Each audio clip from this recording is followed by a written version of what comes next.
माहौल बिल्कुल एनडीए के पक्ष में है। कुछ लोग कन्फ्यूजन पैदा करने की कोशिश शुरुआती दौर में कर रहे थे। अब तो धीरे धीरे सब लोग उनके कन्फ्यूजन की कोशिश को समझ चुके हैं।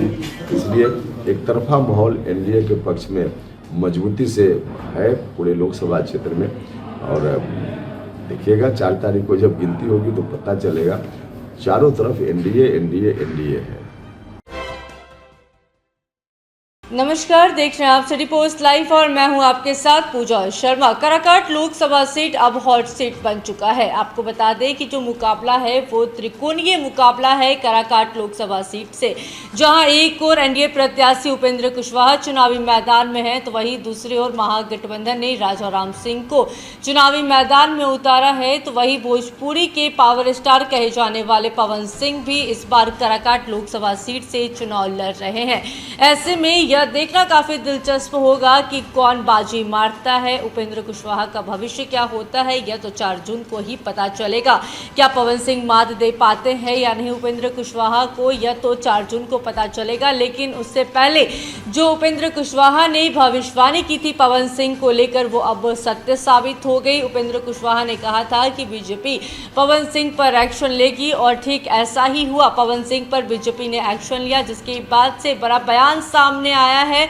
उपेंद्र कुशवाहा का साफ तौर पर कहते हुए नजर आ रहे हैं कि पार्टी के दल विरोधी वाला काम कर रहे थे पवन सिंह, इसलिए उन्हें निष्कासित किया गया है। इसी के साथ साथ लालू प्रसाद यादव को लेकर भी जबरदस्त निशाना साधते हुए नजर आए और कहते हुए नजर आ रहे हैं कि लालू प्रसाद यादव तो चाहते थे कि उपेंद्र कुशवाहा चुनावी मैदान में निर्दलीय हो, लेकिन ऐसा नहीं हुआ क्योंकि उपेंद्र कुशवाहा से लड़ने का दम लालू प्रसाद यादव में तो नहीं है। इसी के साथ साथ उपेंद्र कुशवाहा यह दावा करते हुए नजर आ रहे हैं कि काराकाट लोकसभा सीट में जो वोटिंग होगी वो एक तरफा वोटिंग होगी और सिर्फ एनडीए के पक्ष में वोटिंग होगी। इसी के साथ साथ आरक्षण मुद्दे को लेकर क्या कुछ कहते हुए नजर आ रहे उपेंद्र कुशवाहा, हम छोड़े जाते हैं आपको उनके बातों के साथ। क्या माहौल है सर? माहौल बिल्कुल एनडीए के पक्ष में है। कुछ लोग कन्फ्यूजन पैदा करने की कोशिश शुरुआती दौर में कर रहे थे। अब तो धीरे धीरे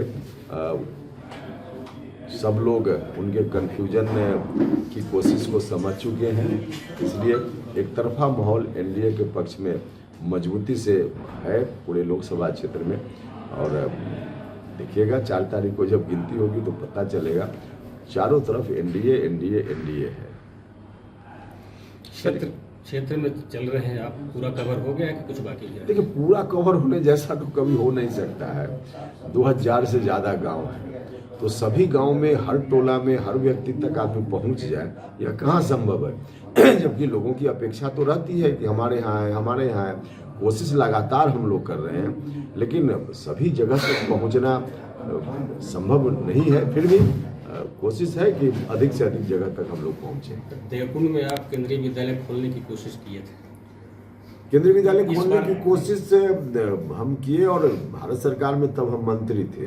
मंत्री रहते हुए जो भी काम उस विद्यालय के खोलने के लिए आवश्यक था, हमने सब काम कर दिया। विद्यालय स्वीकृत कर दिया। आज भी विद्यालय स्वीकृत है भारत सरकार की फाइल में। स्थानीय स्तर पे थोड़ी औपचारिकता होनी थी जो नहीं हो पाई, जिसके चलते विद्यालय उस वक्त नहीं बना। अब आगे आने वाले दिनों में जो भी प्रक्रिया स्थानीय स्तर पे बाकी है, यद्यपि भारत सरकार की कोई भूमिका उसमें नहीं है, लेकिन स्थानीय स्तर पर वह प्रक्रिया भी पूरी होगी और केंद्रीय विद्यालय वहाँ भी खुल जाएगा। तो लोग आश्वस्त रहे कि इस बार आप जीतेंगे तो खुलेगा? निश्चित रूप से वहाँ केंद्रीय विद्यालय खुलेगा, हम तो बोल ही रहे हैं। सर, आपके खिलाफ एक दुष्प्रचार किया जा रहा है कि आपने ईडब्ल्यूएस आरक्षण का विरोध किया था संसद में, इसमें क्या सच्चाई है? नहीं, इसमें तो जो हमने भाषण दिया पार्लियामेंट में अब तो आ गया है, लोगों के बीच चल रहा है। अब किसने डाला, कहाँ डाला मुझको नहीं मालूम, लेकिन चल रहा है। और उसमें हमने भाषण दिया है। भाषण के बाद बिल के पक्ष में हमने मतदान किया है। अब तो वह बात सीधे आ रही है लोगों के बीच में, तो उसको लोग देख सकते हैं। देखिए, इस तरह की जो कोशिश होती है ना, उसकी आयु होती है 2 दिन, 4 दिन, 5 दिन, क्योंकि सच्चाई जब सामने आती है तो उस कोशिश का पर्दाफाश ऐसे ही हो जाता है।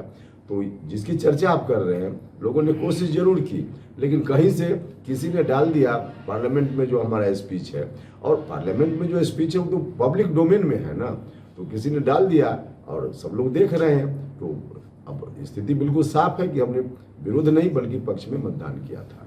जी सर, डालमिया उद्योग समूह बहुत लोगों को रोजगार देता था, इस पर बहुत बात हो चुकी है, क्या इस बार अगली सरकार आपकी बनती है तो कुछ होगा इस पर? हाँ, निश्चित रूप से होगा। डालमिया नगर में रेल का कारखाना खुले 2014 में जब हम यहाँ प्रतिनिधि चुने गए तो उस वक्त हमने इस प्रस्ताव पर गौर किया और कई तरह की बाधा थी कारखाना खुलने के रास्ते में।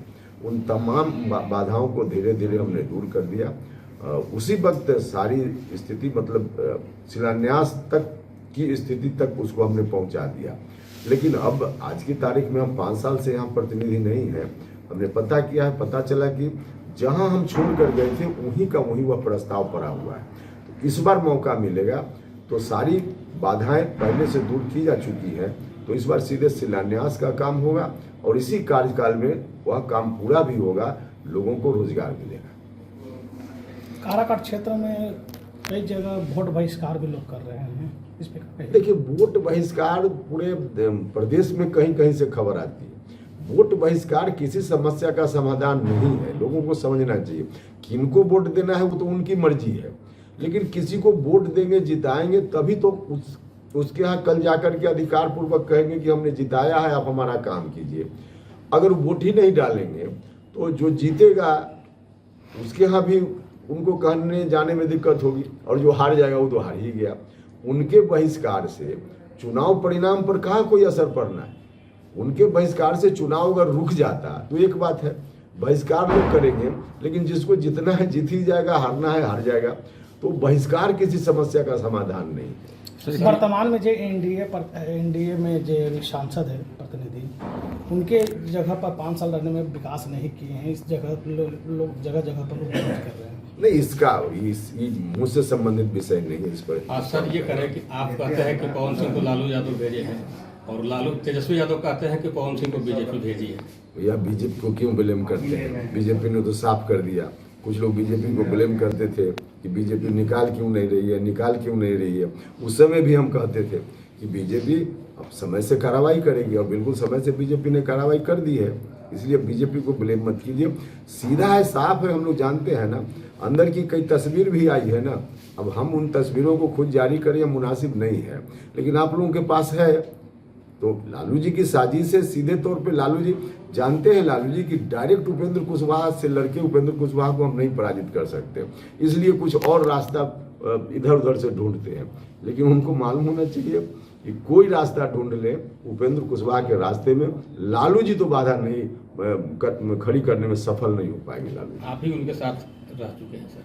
हाँ, अरे कोलिशन की राजनीति में तो आप देखिएगा 20 साल पहले से अब तक तो कोई किसी के साथ परिस्थिति के हिसाब से आदमी होता है। लेकिन एक चीज देख लीजिए, हम लालू जी के साथ जब गए थे तब बिहार विधानसभा का चुनाव नहीं था। उसमें बिहार में किसके हाथ में सत्ता जाए इसका चयन नहीं करना था लोगों को, क्योंकि बिहार में लालू जी के हाथ में सत्ता जाए, लालू जी की पार्टी के हाथ में सत्ता जाए, अब बिहार का एक आदमी भी इस स्थिति को कबूल करने के लिए तैयार नहीं।